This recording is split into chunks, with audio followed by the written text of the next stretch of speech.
ऐसा नहीं है कि जहरीला ड्रैगन सिर्फ भारत के लिए समस्याएं खड़ा करता है, वो हर उस देश के लिए दुश्मनी पालता है जो आत्मसम्मान से जीना पसंद करते हैं और अपनी संप्रभुता से कोई समझौता नहीं करते।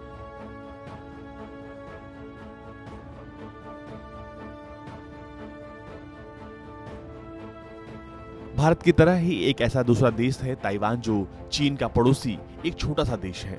लेकिन चीन हमेशा से ही ताइवान को अपने देश का अभिन्न अंग बताता रहा है और यही वजह है कि कोरोना को मात देने वाले देश ताइवान ने जैसे ही विश्व स्वास्थ्य सभा में शामिल होने के लिए भारत से मदद मांगी, वैसे ही नई दिल्ली स्थित चीनी दूतावास की तुरंत प्रतिक्रिया आई। दूतावास ने कहा कि इस मामले का प्रबंध वन चाइना प्रिंसिपल यानी वन चाइना सिद्धांत को ध्यान में रखते हुए करना चाहिए। चीनी दूतावास के प्रवक्ता ने कहा कि WHO सहित उसकी सभी गतिविधियों में ताइवान क्षेत्र की भागीदारी पर चीन की स्थिति स्पष्ट और सुसंगत है। इसे वन चाइना सिद्धांत के अनुसार संभाला जाना चाहिए। ताइवान चीन का अभिन्न अंग है। वन चाइना सिद्धांत के तहत चीन की केंद्र सरकार ने वैश्विक स्वास्थ्य मामलों में ताइवान क्षेत्र की भागीदारी के लिए उचित व्यवस्था की है।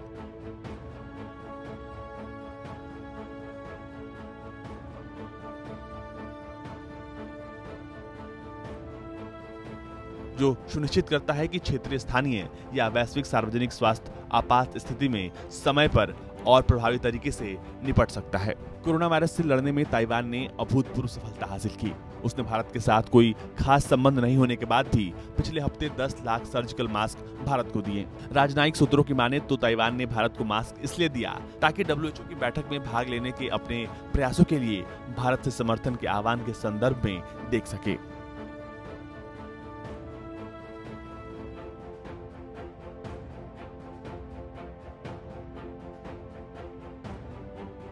लेकिन वहीं चीन ने संयुक्त राष्ट्र में अपनी शक्ति का गलत इस्तेमाल करते हुए ताइवान को WHO से बाहर निकालने की कोशिश की थी और उसे ब्रीफिंग और इमरजेंसी मीटिंग्स में नहीं आने दिया था। ताइवान को कोरोना ने न केवल देश में विजेता बनाया, बल्कि राजनीतिक रूप से भी ताइवान विजेता बनकर उभरा है। बड़े मुल्कों को मुसीबत के दौर में बड़ी मदद के अनुदान के कारण ये देश ताइवान के मुरीद हो गए हैं। बिल गेट्स और बारबरा स्ट्राइसेंट जैसे सेलेब्स और तमाम राजनेता कोरोना से लड़ाई में ताइवान की काफी तारीफ कर रहे हैं।